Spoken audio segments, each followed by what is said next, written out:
Number 1. The Ankou. For our first story, we travel to France, and more specifically, to Brittany. During the Middle Ages and the centuries that followed, the Breton countryside did not fear a hooded, grim reaper as we imagine it today. They dreaded a much more subtle being, the Ankou. In oral tradition, the Ankou is not a demon. He is the servant of death, tasked with collecting the souls of the deceased using a wooden cart. The last man to draw his last breath of the year in the month of December was condemned to become the Ankou for the following year. It was his duty to guide the sinister cart and harvest the souls of the deceased in the parish where he had lived. Elders used to say that you didn't always see the Ankou, but you could hear him coming from afar. The signal of his presence was a terrifying metallic wooden screech caused by the axle of his wheels, which was never greased. Hearing this sound at night was the certain announcement of a passage to the afterlife. Archives of Breton tales record the story of a young peasant walking home through the woods late one December evening. As a thick fog cut off all visibility, a shrill sound shattered the silence of the forest. The sound of an ungreased axle was approaching at high speed. Terrified, the peasant threw himself off the path and hid behind a thick bush. Through the branches, he saw the cart come to a sudden halt. A towering silhouette slowly climbed down from the seat. A man wearing a long black coat and a wide-brimmed hat, entirely concealing his features. Beneath the hat, two spectral, glowing eyes pierced the darkness. Without a sound, the entity turned toward the bush, staring precisely at the peasant. In a chilling voice, the Ankou broke the silence. Your axle makes noise, peasant. Grease it.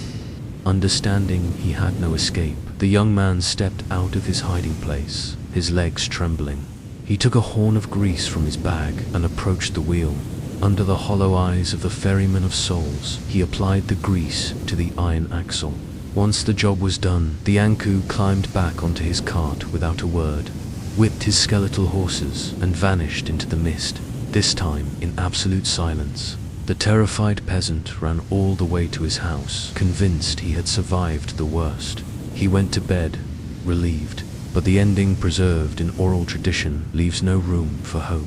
The next morning, on January 1st, the peasant's relatives found him dead in his bed. He was the last person to die that year in his parish.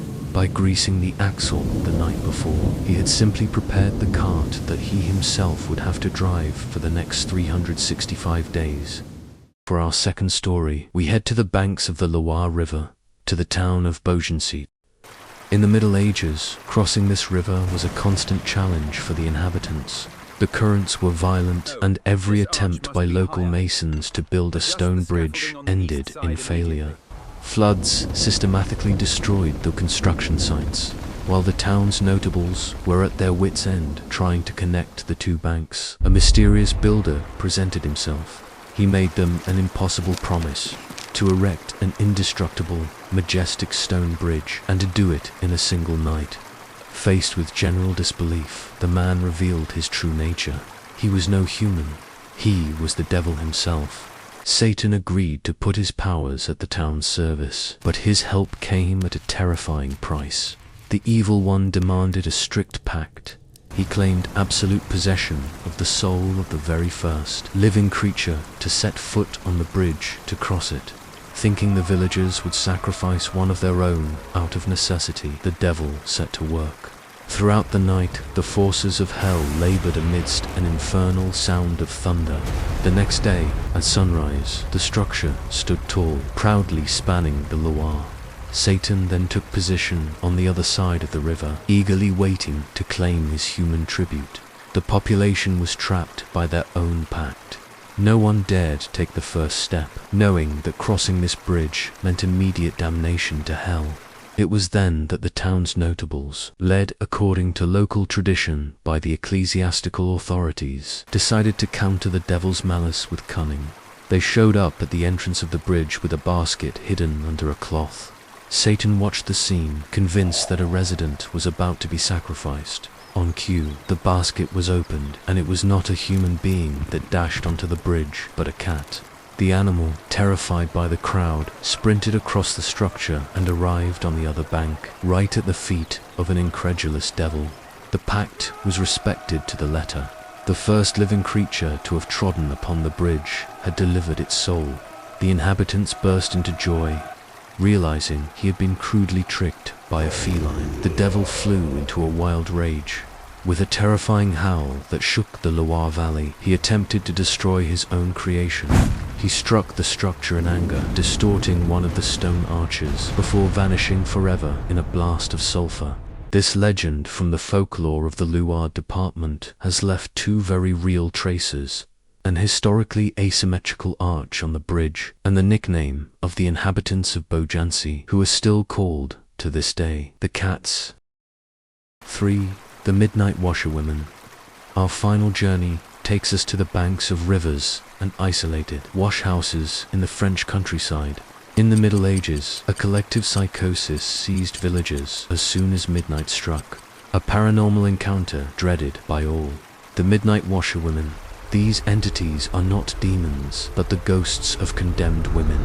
According to folklore, they are damned souls punished for breaking strict religious taboos, such as wash-cleaning laundry sacrilegiously on Sundays or during hours reserved for the dead. The legend relies on a relentless narrative mechanic. A traveler, returning home late after curfew, walks along an isolated path. It is then that the silence of the night is shattered by the haunting slap of wooden paddles striking stone slabs. Approaching the wash house, the man spots three spectral silhouettes busy whitening an immense sheet amidst the mist. Sensing the presence of the living, the three women abruptly stop. They turn toward him and, in a voice from beyond the grave, call out to ask for his help. They hand him the heavy, wet linen and order him to wring it with them. It is at this exact moment that the traveler plays for his life. Faced with this command, local folklore leaves no choice. If the traveler refuses to help the ghosts, the sentence is immediate. They throw themselves upon him, surround him, and drag him by force to the bottom of the water to drown him. The man is therefore forced to grab the cloth. This is when the second rule applies. The man must imperatively wring the sheet in the same direction as the washerwoman facing him. If by misfortune, in a panic, the living man makes a mistake and wrings the fabric in the opposite direction, the trap springs shut. The magical sheet does not wring. It instantly wraps around the traveler's hands and arms with the strength of a steel vice. The victim's bones are snapped clean by the pressure of the cloth, and the washerwomen effortlessly push him into the washhouse to suffocate him. But the most terrifying detail of this medieval urban legend lies in the very nature of the fabric. Chronicles of Breton and Berry folklore revealed that it is the traveler's own burial shroud. Seeing the washerwomen signals that your death is already sealed, and this entire ritual is nothing but a charade from which escape is impossible. Thank you for watching. Let me know in the comments which of these three oral traditions intrigued you the most, and see you soon for more forgotten legends.